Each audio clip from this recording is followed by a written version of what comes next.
naissance même de l'Europe que de mettre en place ce libre-échange. Pas du tout. À l'origine, la politique agricole européenne, c'était pas du tout le libre-échange, c'était la souveraineté alimentaire. C'est très différent. C'était après la guerre de faire en sorte que l'Union européenne soit autonome en matière alimentaire. Quel glissement on a eu! Et ce n'était pas à l'origine. Quel glissement on a eu!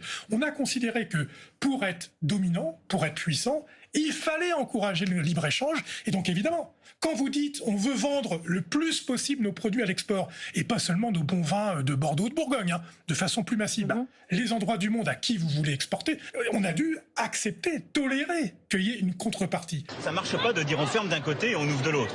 Bon.